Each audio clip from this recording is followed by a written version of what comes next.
you've got a good coaching staff as you work on your freestyle here.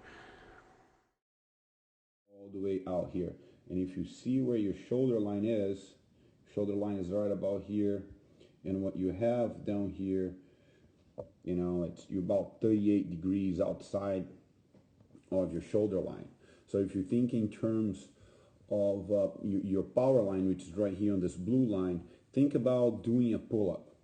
If you try to do a pull-up with your hands this far away from your shoulders, it's going to be much, much harder than doing a pull-up where your hand is very much in line with your shoulder, right? You can kind of see the stroke pattern under the water that I was talking about, right? Watch the hand kind of slice into the side there, right? And then if this is your midline, you can see your hand crossing it, right? And then you have to correct because you have to get that hand out of the way to rotate your hips out of the water to set up that next stroke. So your motion is swing to the outside, cross the midline, then correct back to here, and then pull back on the water. And all this excess lateral motion out here isn't moving you forward in the water. In fact, it's probably causing you to have a little bit of an S pattern. And as you're moving forward, you can see here that your head comes out of the water and your eyes almost come completely out of the water before you break out. The other thing that we can see here is that as you're coming out and you have your shoulder line right here and this shoulder line right here, as you're taking the first stroke on the right side, we can see that the first thing that happens is that the palm of the hand goes from facing the bottom of the pool to facing the outside, and then you're going really, really far out. And that is not going to get you a whole lot of water. So now you can really see it on that right arm. See it slide way out there. And so you've just slid it out there, and now you're starting to catch and push the water back. Look what happens to your hips out back.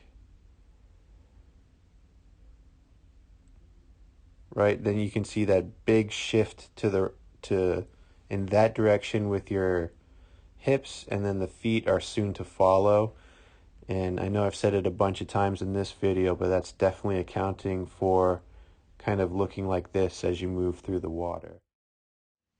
So picking up where we left off right here, you can see that as your heels are coming into the wall, your heels are coming too close to your hips, and that is not going to be generating a whole lot of power, right?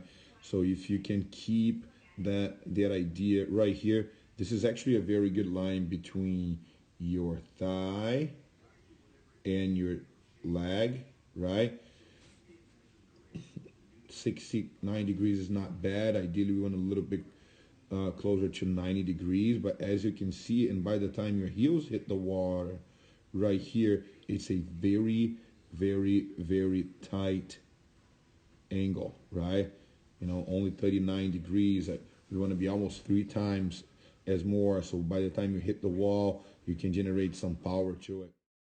For you, and one is right here on the inside on your kick. Every time that you're taking a breath, you can make a very, very wide scissor kick right here, right? You can see how your feet are kind of together, and then how that right leg goes all the way down. I think it would be a better idea for you if you can keep your kicking range a little bit shorter, a little bit shorter, and a little bit shorter, right? That should be easier for you to actually keep your feet on top of the water, right? And throwing your hands over your head, which is really great. I like that start. You have a really high arch here. It looks great.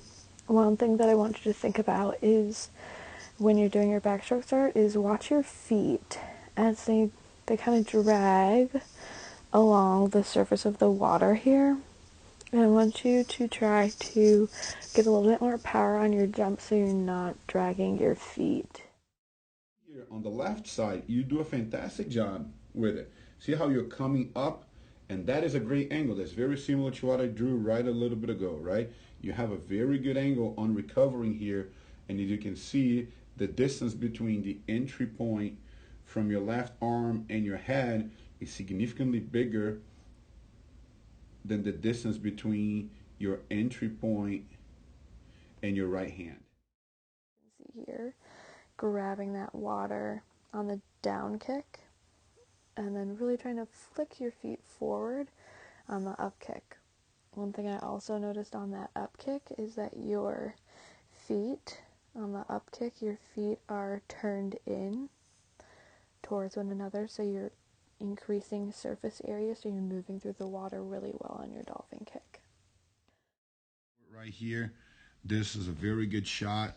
As you can see, you have a nice angle between those two, very close to 90 degrees as well. That means that you're generating a lot of power out of the front foot right now.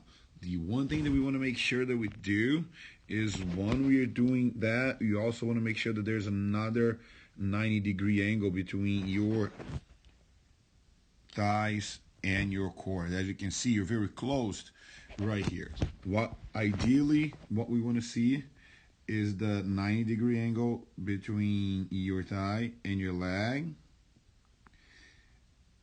and then another 90-degree angle between your thigh and your core. And if you can do that,